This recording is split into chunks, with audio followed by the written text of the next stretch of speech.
Buenos días, Iglesia Filadelfia, amor fraternal.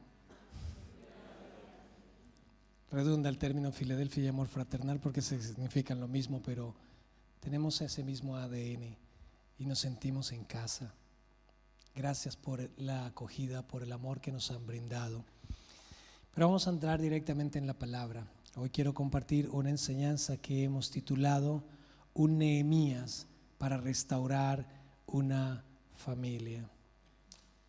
En nuestro corazón ha estado el deseo de venir a España hace muchos años. Incluso estudiaba el seminario bíblico y escuchaba lo que sucedía en España y su enorme necesidad. Y yo dije, yo quiero ir, yo quiero estar.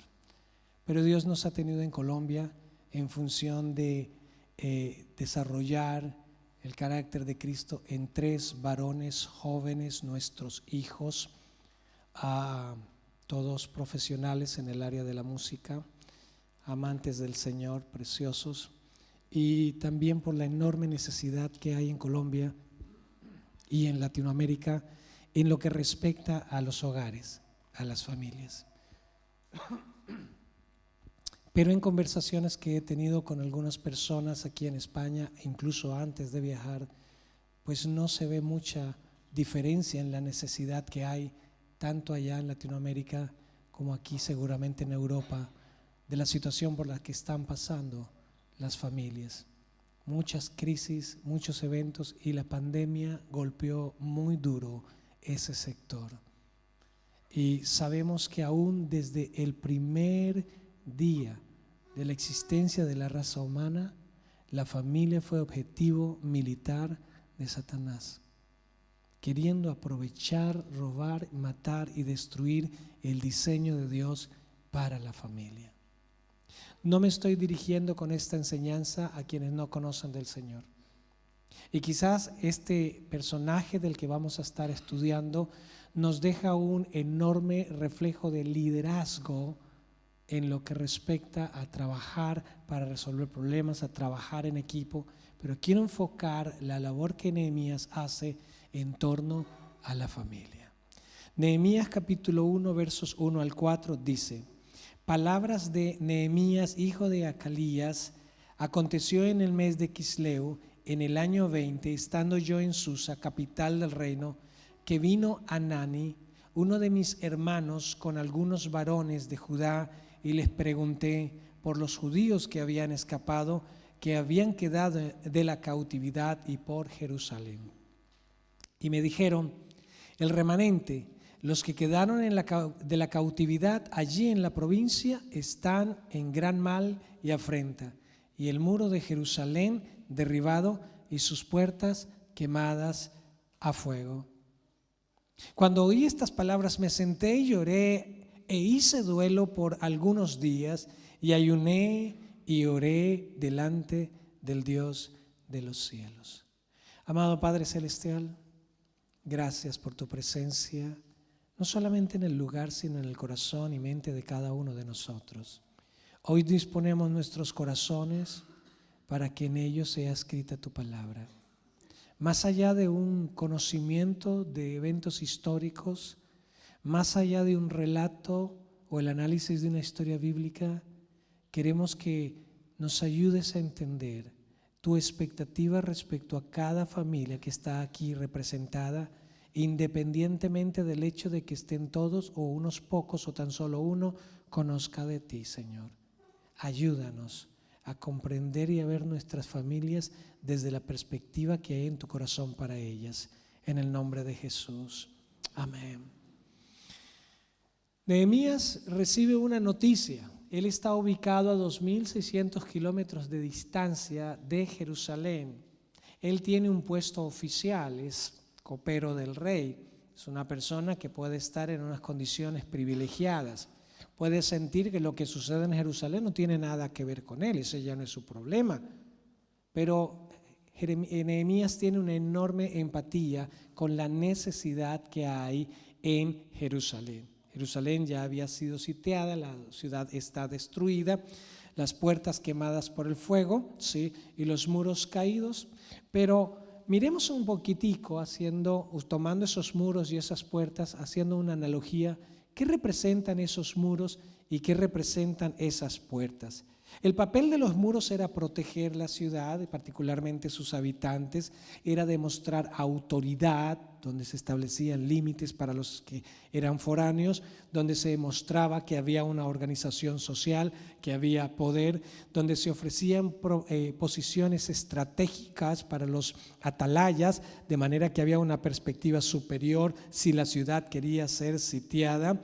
También había evidencia de prosperidad. Una ciudad amurallada representaba una organización, una condición social establecida, una economía fuerte. También representaba, evidenciaban prosperidad, ese orden social, pero también permitía una perspectiva respecto al horizonte. Los enemigos no podían llegar tan fácilmente a la ciudad de día, cuando se podía ver claramente por la muralla y su altura, se podía ver al horizonte qué tipo de personajes venían. Ese es el papel de los muros. En el caso de las puertas, también ellas tienen unas funciones dentro de una ciudad amurallada. Determinar los límites para los extraños. Si no eres de esta ciudad, tú te quedas afuera. Si quieres entrar, debes cumplir unos requisitos para hacerlo. Establecer un control de acceso. A veces se apostaban allí los comerciantes, pero se establecían también unos guardas que controlaban el ingreso y salida de ciudadanos de aquel lugar. También brindaba una oportunidades de progreso por el comercio y la mercadería que se establecía allí. Ofrecían seguridad en las noches. Quienes vivían dentro de la ciudad, al saber que había guardas y puertas seguras, en buenas condiciones y cerradas, les permitía dormir tranquilos ante el hecho de que no iba a tomarlos por sorpresa una invasión, pero también establecía unas disciplinas. No se podía estar abriendo y cerrando la puerta para un conchudo que llega a medianoche, llegué tarde y llegué ebrio, ábrame la puerta. No. Aquí hay unas normas para entrar y salir. Así que las puertas y las murallas daban una estructura de organización a lo que es esta ciudad. Pero yo quiero que analicemos, ya viendo estas características, las puertas están quemadas por el fuego, las murallas están derribadas, por lo tanto la ciudad queda en condiciones altamente vulnerables a expensas de los demás, a expensas de extraños, de invasores. Pero curiosamente el panorama del que Nehemías recibe relato es una interesante descripción de algunas familias. Algunas familias lamentablemente se encuentran precisamente con murallas y con puertas quemadas. En tanto, nosotros necesitamos hacer algo para que el panorama no sea peor. A veces no quisiéramos invertir tiempo en resolver algunos problemas al interior de la familia, so pretexto de que cada vez que hablamos de un problema terminamos peleando más. Y a veces discutimos.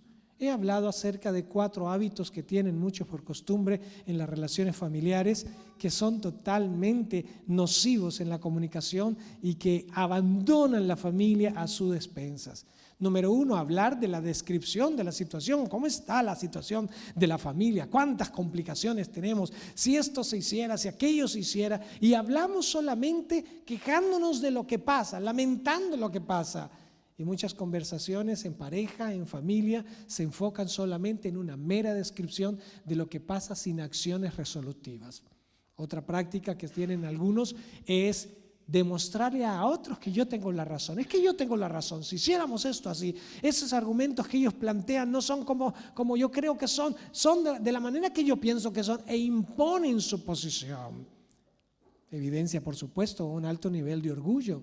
Por otro lado, tenemos en tercer lugar una posición de tú eres el culpable de la situación en que estamos. Culpar a otros por la situación en que nos encontramos a nivel familiar, responsabilizar a otros. Como lavándonos las manos, típico de narcisistas, hacer sentir a los demás culpables por las cosas difíciles que están pasando en la familia, lavándose las manos. Y el peor de todos, la cuarta actitud en términos de comunicación es mejor no hablemos para no pelear. Qué triste esto, porque eso es todavía más grave. Todas estas formas que acabo de ilustrar son una forma son representación de una familia como lo que sucede en Jerusalén, con muros y con puertas destruidas.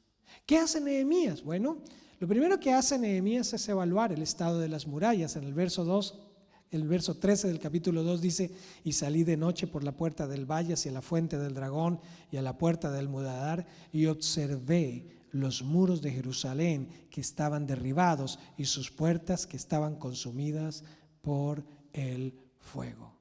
Hacer una observación.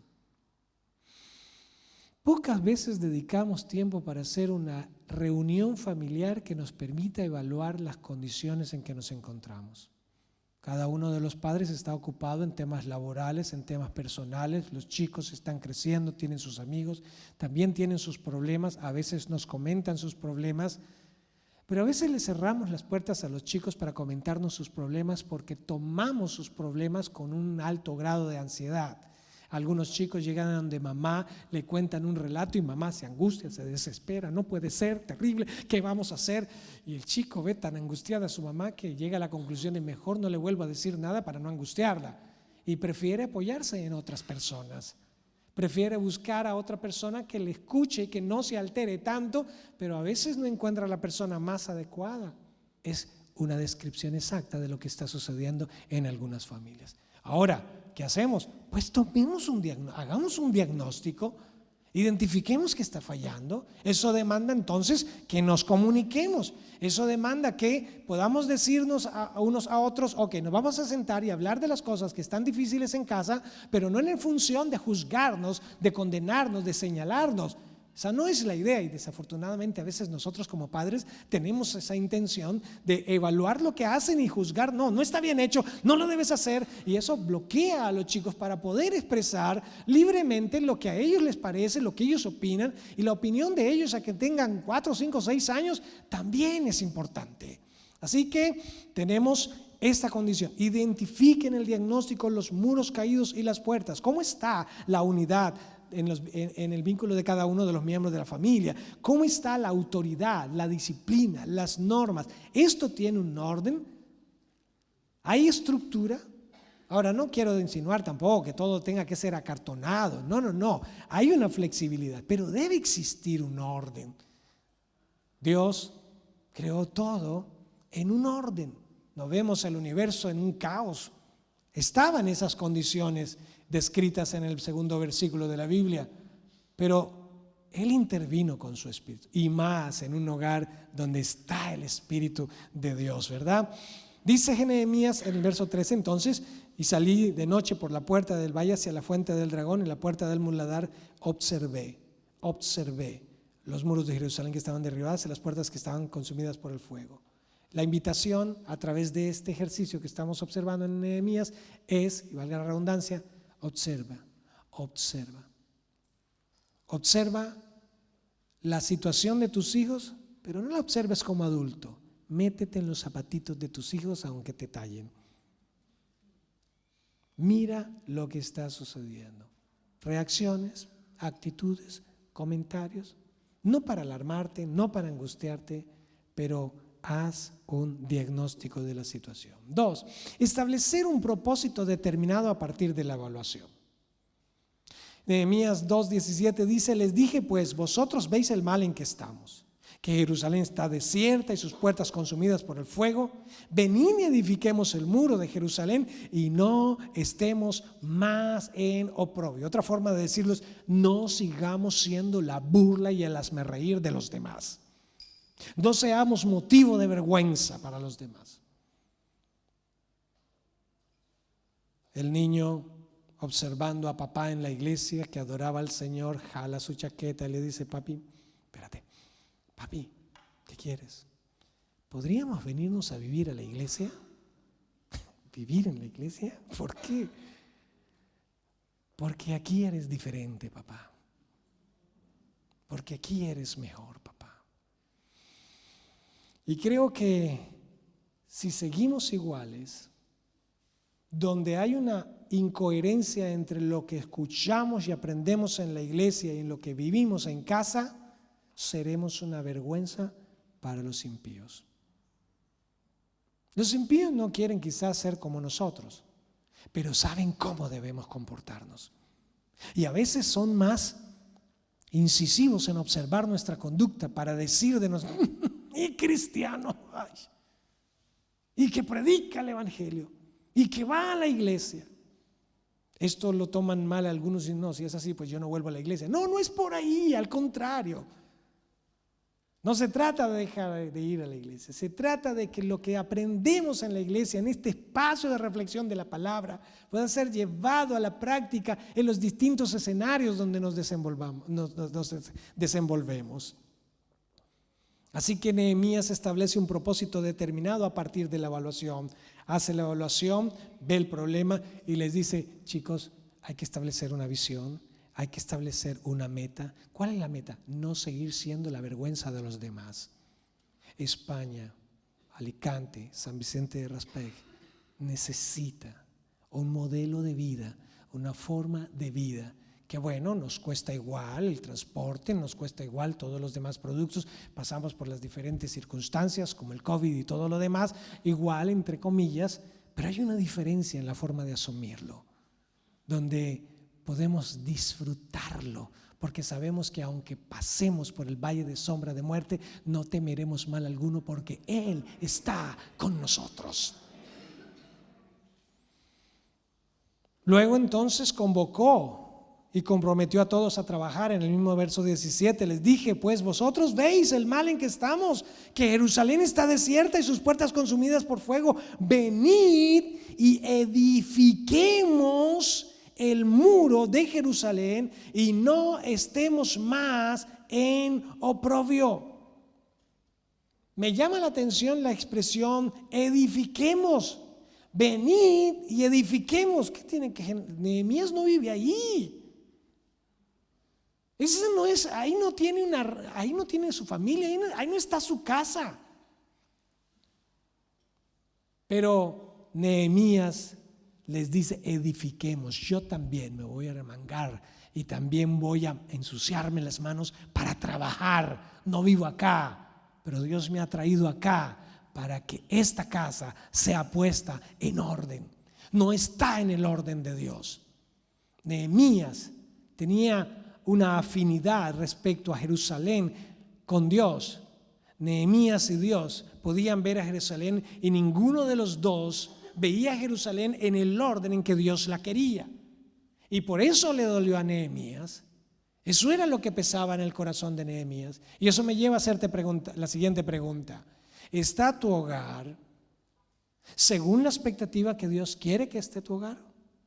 Porque para ti puede estar bien, pero yo no te pregunté si tu hogar está a tu satisfacción, sino tu hogar está según las expectativas que Dios tiene para tu hogar. Luego, cultiva la motivación para terminar el trabajo. Dice el capítulo 4, verso 6, edificamos pues el muro y toda la muralla fue terminada hasta la mitad de su altura, porque el pueblo tuvo ánimo para trabajar. Ahora, está hablando de una evaluación a mitad del proceso. La muralla no estaba terminada sino hasta la mitad de la altura. Pero esto muestra una evaluación continua, un estar observando cómo va la motivación, cómo vamos aplicando las herramientas, cómo va el trabajo. Así que cultivó la motivación para terminar el trabajo.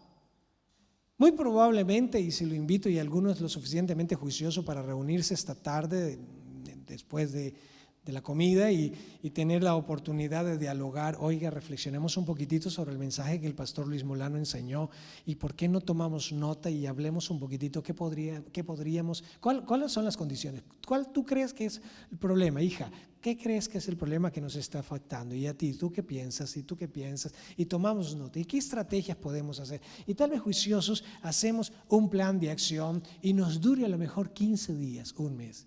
No son pocos los que dicen o se quejan de algún miembro de su familia diciendo, pues es que promete cambios, los aplica por 15 días, un mes y después vuelve igual. Bueno, eso pasa cuando no alimentamos la motivación, no hay continuidad en esa motivación. Entonces ya, pues cuando prometo cambiar, cambio un rato y vuelvo a ser igual, porque no hago una evaluación continua, porque no retroalimento los ejercicios o los compromisos, pues finalmente voy a perder la credibilidad de los miembros de mi familia. No, mira, ahora sí lo prometo. No, ya no te creo, lo has intentado 10 veces, ya no creo. Y tristemente algunos hogares por este tipo de actitud han terminado desintegrándose. Pero surgieron unos enemigos. ¿Por qué llegaron hasta la mitad del trabajo? Bueno, porque no era fácil, había algunas dificultades y habían dos tipos de enemigos. Habían enemigos externos, mira el verso 7 y 8 de Nehemías 4.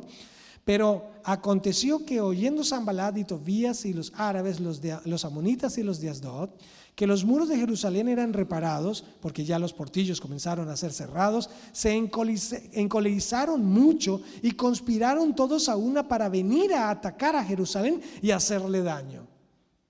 ¿Eran de Jerusalén? No. ¿Eran pueblo de Dios? No.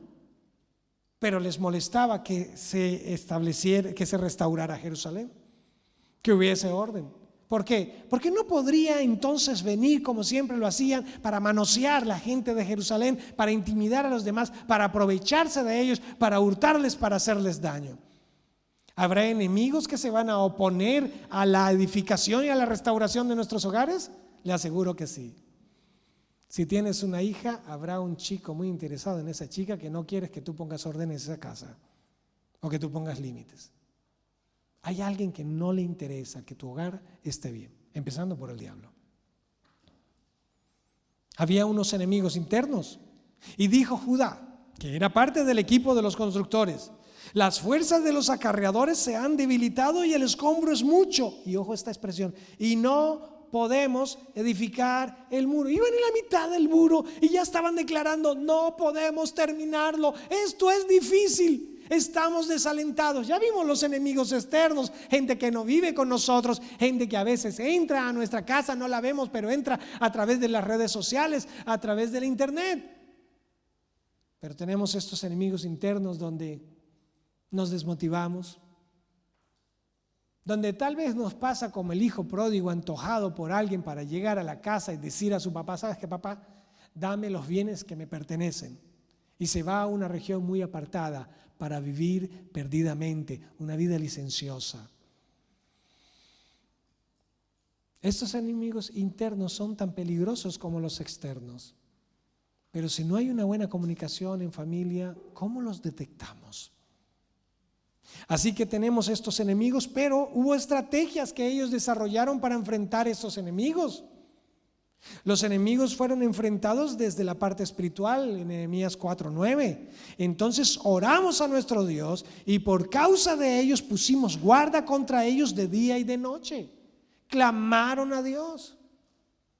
Porque a través de la disciplina de la oración tenemos un formidable recurso para pelear en el ámbito espiritual. Esos enemigos de la familia no son solamente del ámbito organizacional, económico, temas de salud, relacional, sino que también hay fuerzas espirituales que son vencidas con oración, con ayuno, con disciplinas espirituales. Pero enfrentaron desde la espiritualidad a estos enemigos, pero también enfrentaron otro enemigo que es el temor. Verso 14 de Nehemías 4. Después miré y me levanté y dije a los nobles y a los oficiales y al resto del pueblo: no temáis delante de ellos. Acordaos del Señor grande y temible y pelead por vuestros hermanos, por vuestros hijos, por vuestras hijas, por vuestras mujeres y por vuestra casa. Mira cómo Nehemías compromete y estimula el vigor, el empeño de todos los demás para trabajar. Ya lo había dicho antes en la inicial evaluación: no sigamos siendo más la burla de los demás. Pero ahora hay temor, hay unos enemigos externos que quieren venir y hacer daño, y esto parece que está dificultando el trabajo. Así que Nehemías apela a otra razón distinta al hecho de que no seamos más oprobio a los demás. Ahora tenemos una motivación más cercana: que nuestras familias, nuestras casas Si tienes un jardín en la parte de afuera de la casa y viene alguien y se roba una flor, te molesta algo, pero ya no más. Pero si viene un sinvergüenza y viene a robarse algo que está dentro de la casa, te molesta más, ha invadido tu casa. Te empeñas más por proteger lo que está dentro de las puertas de tu propia casa, porque es lo que más valoras. Nehemías conocía esto. El diablo también conoce esto. No le demos lugar. Se organizaron por familias. En el verso 13 de Nehemías 4 dice: entonces por las partes bajas del lugar, detrás del muro y en los sitios abiertos, puse al pueblo por familias. Mira la estrategia de Nehemías, que es la estrategia de Dios para el desarrollo demográfico desde la creación hasta hoy, pero también para el desarrollo de la iglesia de Cristo. Entonces puse al pueblo por familias, con sus espadas, con sus lanzas, con sus arcos. Se organizaron por familias y se armaron.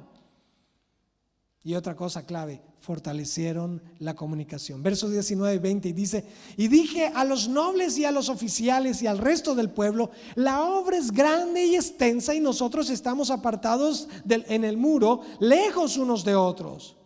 En el lugar donde oyereis el sonido de la trompeta, reunidos allí con nosotros, nuestro Dios peleará por nosotros.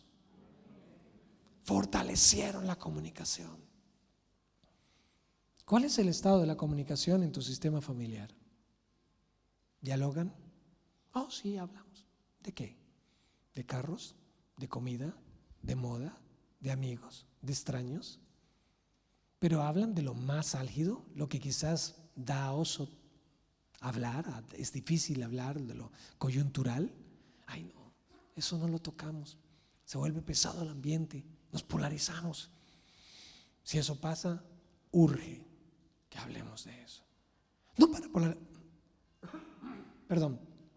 para polarizarnos.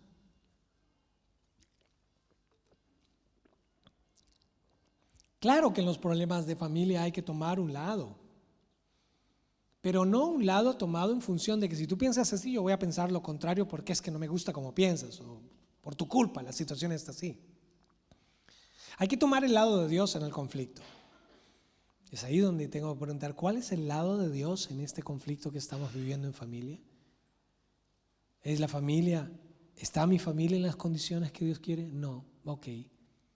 ¿Seré yo la causa? ¿Seremos todos? ¿Cada uno está aportando alguna situación? Hablemoslo. Tomemos nota de esto. Propongamos estrategias.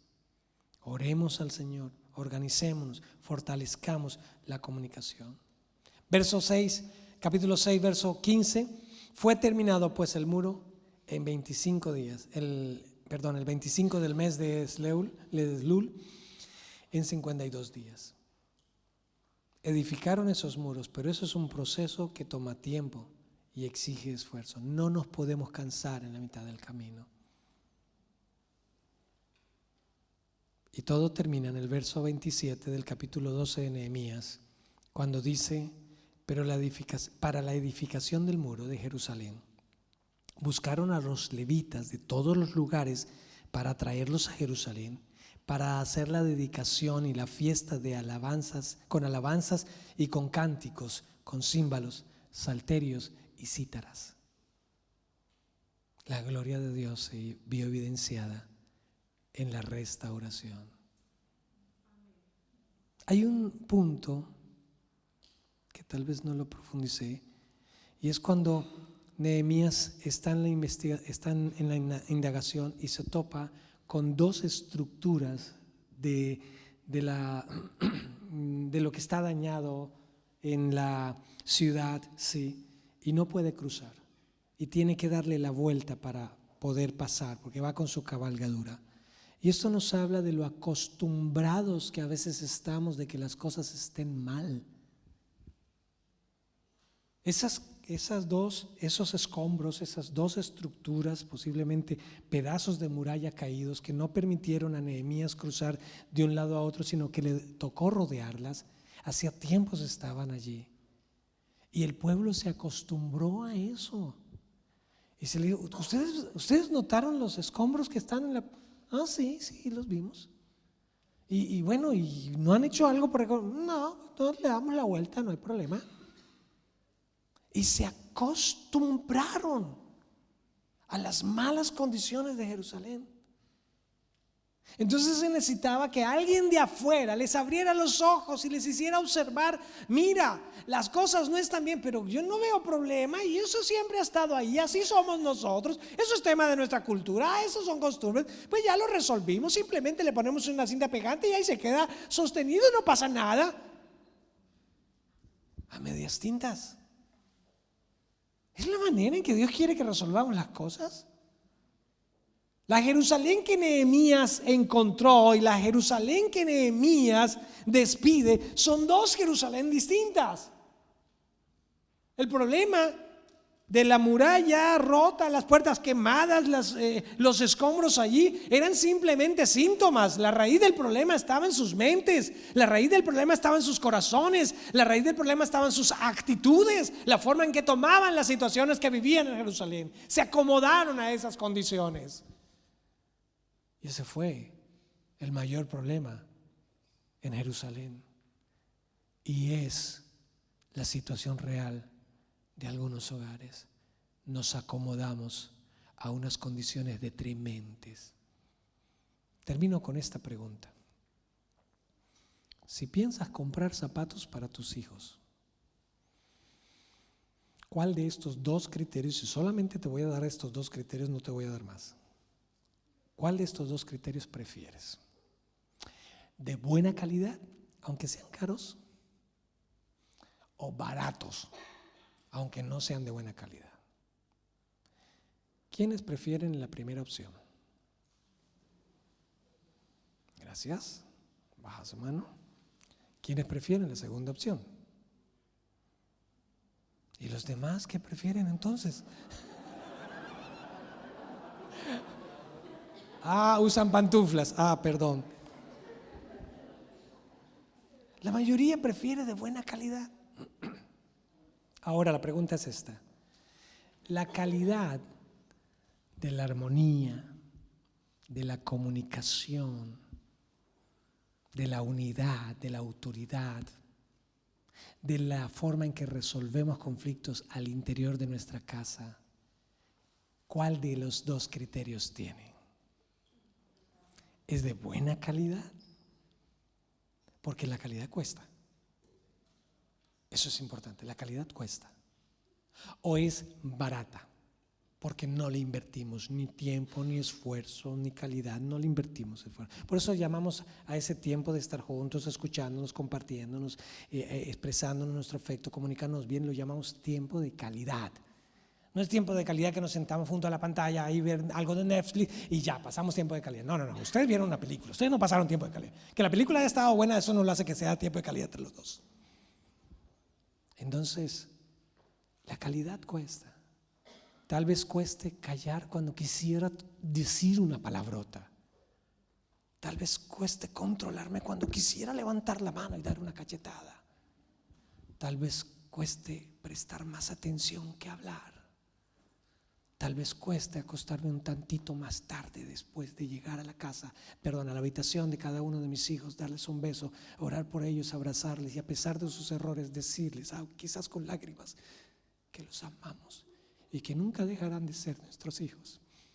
Y tal vez cueste que nos acerquemos a un viejo padre, gruñón, huraño, que no ha sabido disfrutar muchas veces nuestro rol como hijos, pero que a pesar de eso podamos abrazarlo y decirle: te amo, viejo, eres importante para mí y valoro lo que has hecho por mí. Inclina tu rostro, cierra tus ojos.